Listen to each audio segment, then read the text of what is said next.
Hello, and welcome to another episode of Creating Cultures that Outperform.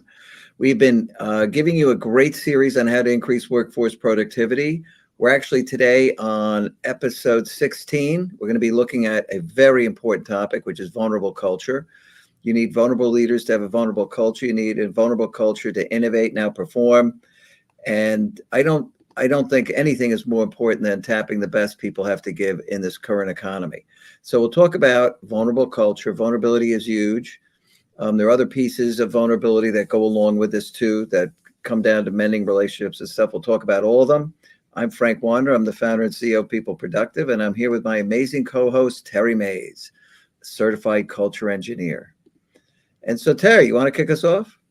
Yeah, vulnerability is one of those areas where people feel like I cannot use this in the workplace. I cannot be vulnerable. I cannot let people see me sweat. Yeah. Always don't let them see you sweat. Don't let them see you cry.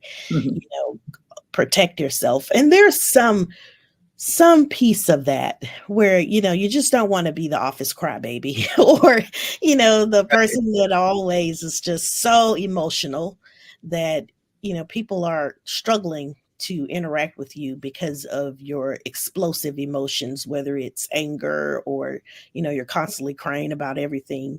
So there's some balance to this. We're not saying just come to work a mess, but you do need to come to work as yourself. And if you're a mess today, that's okay. You need to be able to come to work with exactly how you are and have the people around you embrace you and support you through whatever it is that you're going through, whatever it is that you're feeling. You need to have supportive managers, you need to have supportive coworkers, Mhm. and you need to be able to be vulnerable. You need to be able to say, this is what's going on right now, and I need help. People need to feel safe enough to ask for help. And if they don't feel safe, they don't feel like they belong, then they're never going to get to this step where they can be vulnerable. They're just not going to do it. So, as a leader, you have to make sure that you're exhibiting those characteristics so that you humanize yourself as a leader. And we've talked about this many times, but Oh, yeah. people tend to see the leader as kind of like this superhero, this superhuman person.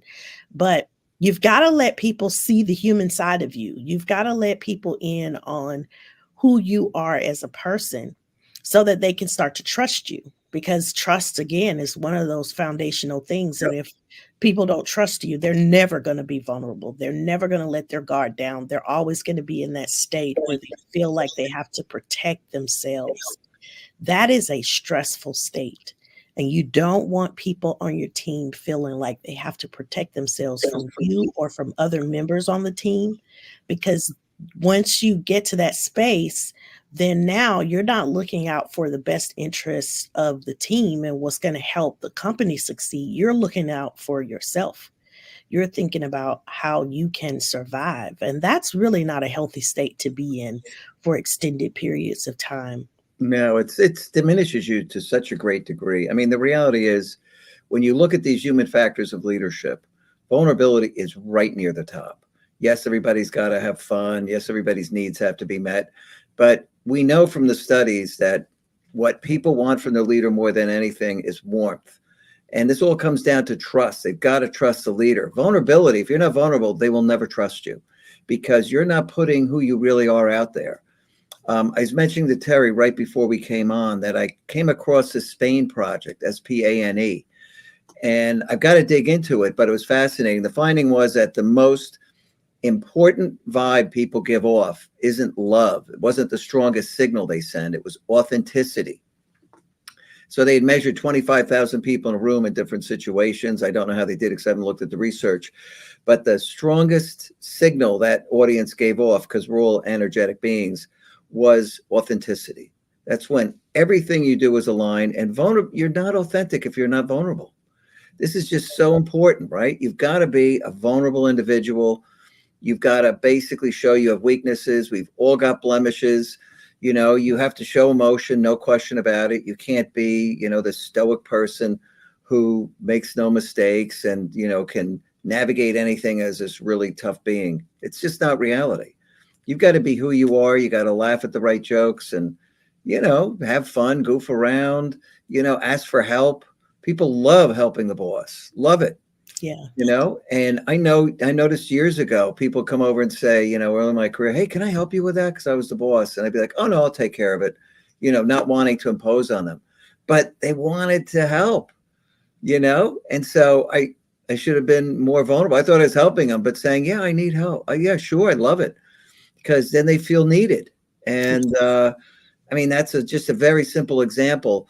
But if you're not being vulnerable and authentic, you're not really leading effectively. I hate to say it. And you're not going to have a great place to work unless you have a vulnerable culture, because you're sending the wrong signals out to the organization. People don't do what you say, they do what you do. And so you're modeling unproductive behaviors. That's the reality. Yeah. Well, you can't be real in that case. You want people to feel like they can be their authentic self. They can be exactly who they are and be accepted in the organization. And if your leaders are not being authentic, they're not being real, they're being fake and phony, then that's going to trickle down into the organization. And the message that you're sending people is, do not be authentic, do not be real, because that's not what the leaders are doing. So the Yeah, people are going to do what the leaders do, not what they say. 100%. It's so important for you to model that behavior that you want to see in the organization. If you want people to be real, to be honest, to tell the truth, then you've got to do it. And you can't fake it. It's not a fake it till you make it. You No. really do have to have some sincerity with what you're saying. You really do have to be honest and open. You do have to exhibit those understanding and sharing capabilities so that people see it. And then once they see it in the organization, then they'll begin to do it.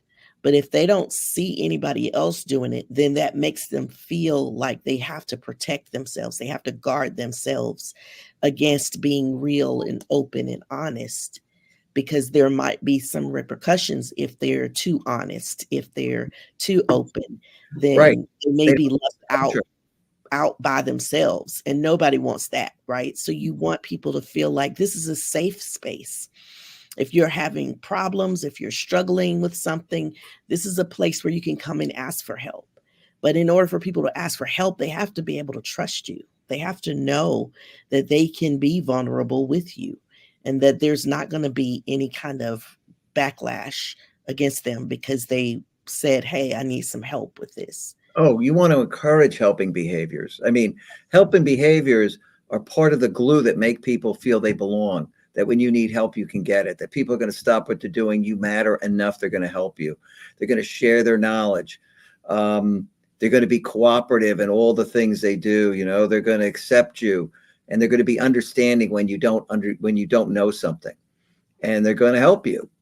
I Yeah. mean, Lencioni in his book, Five Dysfunctions of Team, points out that teamwork begins by building trust. I think we all know that. And he makes an important point, which is the only way to do that is to overcome our need for invulnerability. And I think people do want to be invulnerable, right? Hey, I'm on top of what I'm doing. Don't worry about it. And instead of saying, I'm stuck, I need help, they waste hours trying to do something that somebody could have helped them figure out in 2 minutes because they have the knowledge and institutional knowledge and experience. So it's a huge time suck in an organization, invulnerability.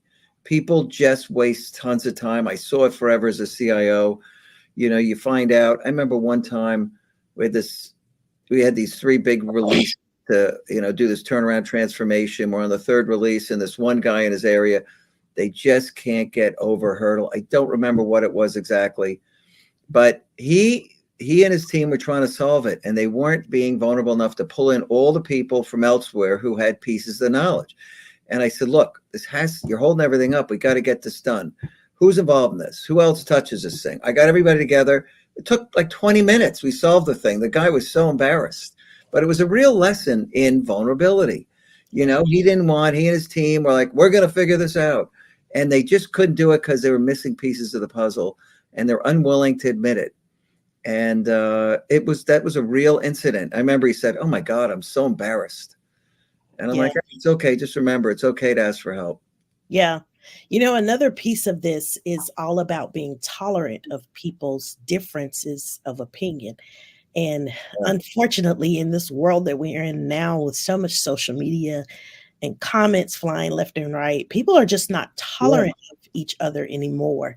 You used to be able to agree to disagree and just kind of walk away from the situation Yeah. and, see somebody else as their opinion matters. It's their opinion. My opinion matters. It's my opinion.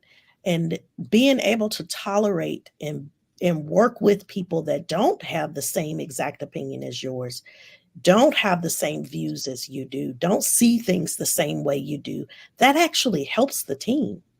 When It you does. have all of these different perspectives and different ways of looking at the problem, you can actually solve the problem quicker than if you try to solve it on your own. Yeah. And that's exactly what Frank is saying here. You bring all these different people together with all this different knowledge and understanding about it, but they also have different perspectives. So we can each look at the same problem and see something different about the problem because of our own lens through which we see the problem. So you're really doing yourself a disadvantage by not being vulnerable and not being tolerant of other people and allowing them to have the opinions they have and to see the way that they see, because it actually helps you when you do that. When you bring in people that don't just see things the same way you do, that don't just think the same way you do, it really helps with that innovation Mhm. and creativity, because somebody will look at the problem and see something that you didn't see. That's not a fault of yours.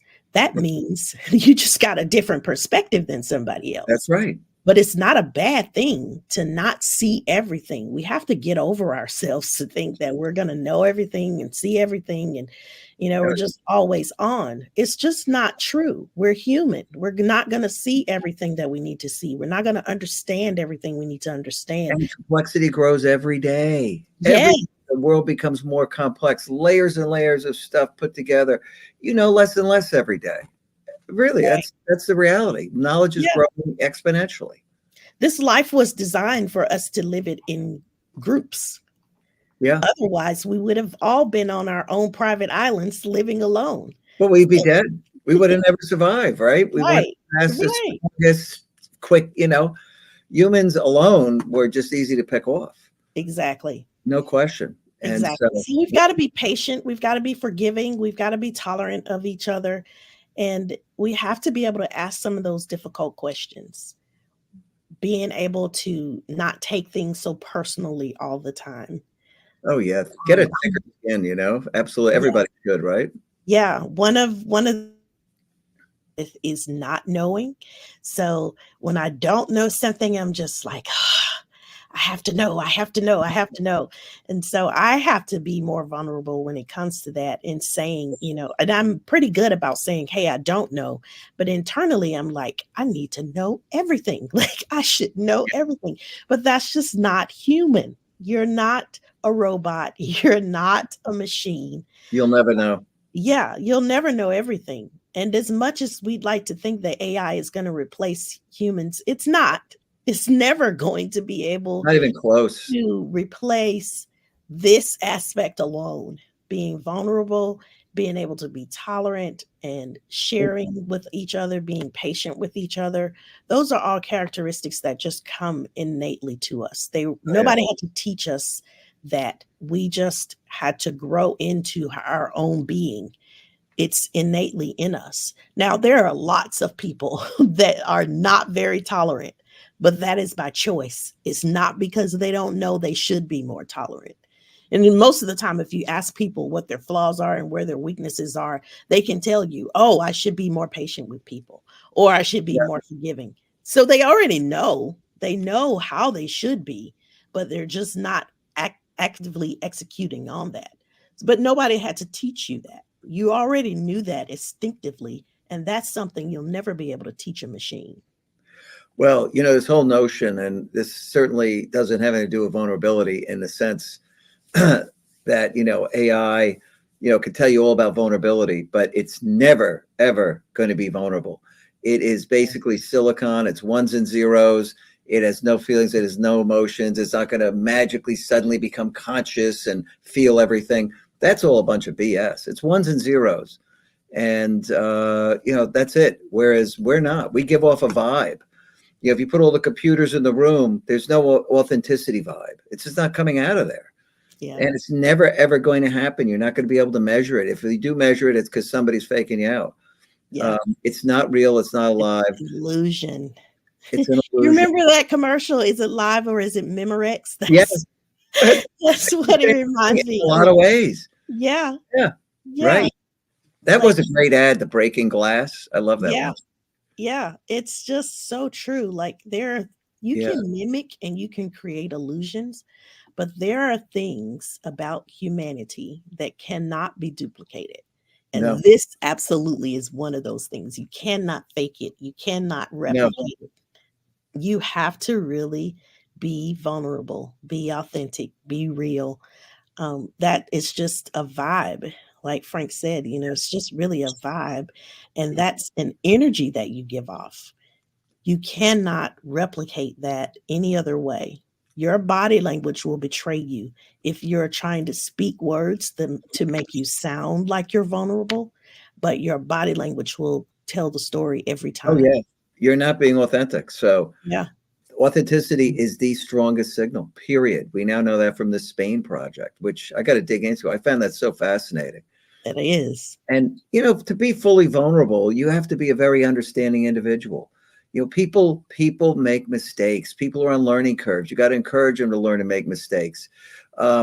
When, maybe they should have said earlier in the project they're working on that they're not going to make it, they're running behind, not going to be able to get something done because they got 8 things to do. But they were afraid of disappointing people. And so, it comes out at the last minute. Certainly you can coach them on the right thing to do, but you got to be understanding. People are human. They mess up, no doubt about it. When you mess up, you got to be willing to apologize. That takes vulnerability because that means you were wrong. You did something wrong. You got to be able to apologize. When somebody messes up, you got to be able to forgive them and move on because that relationship matters. You got to be sincere and authentic. These are all different aspects of being a truly vulnerable individual, leading and creating a vulnerable culture. You've got to model all these behaviors, all of them. And this whole notion of workforce productivity, increasing it, we know there's nothing more important than it right now. The PwC survey of 4,702 CEOs showed they consistently agree about 40% of the work in their company produces no value. It's a waste. And why is that? Because people don't understand the human factors of productivity. Sure, they could lean out a process. That's very mechanical. But they don't understand the human factors of productivity, and they don't know how to be a human leader. And these human factors of leadership are what create this productive environment. And so in this series, we're talking about all these different human factors that go into creating a highly, highly productive workplace. Not one where people are burning out because you're squeezing the juice out of lemon, because they're inspired and motivated and they feel they belong. They feel good and people are helping them. And they love their leaders because they inspire them and they're vulnerable and authentic. And they love coming into work, It's just it's what this all comes down to. That is what it comes down to. Being honest, being open, being real. It is really the key. It is one of the keys to unlock the best potential in your people. And you're responsible for one another in the culture. And that's why you want to be vulnerable, because it's part of being responsible. All this stuff comes together into a stew. We talk about them as separate pieces, but it all mixes together and creates that vibe or that environment you work in. And they all matter. And they're different aspects of human behavior that drive a productive workplace. And so these things are a big deal, Now, we're here every Wednesday, 3:00. We're going to be doing another episode next week. It'll be episode 17. It's going to be on achievement-driven culture. You must have an achievement-driven culture. That's part of building esteem in your organization. People have to achieve things. They got to get recognized for it. And it's a big deal. I think you should listen to that, because after you're vulnerable and things are working, you got to make sure you're achieving stuff and good things are happening. So we hope you could join us next Wednesday at 3:00 for that episode. Thanks for coming. We love the audience. Take care. Yes. Bye for now.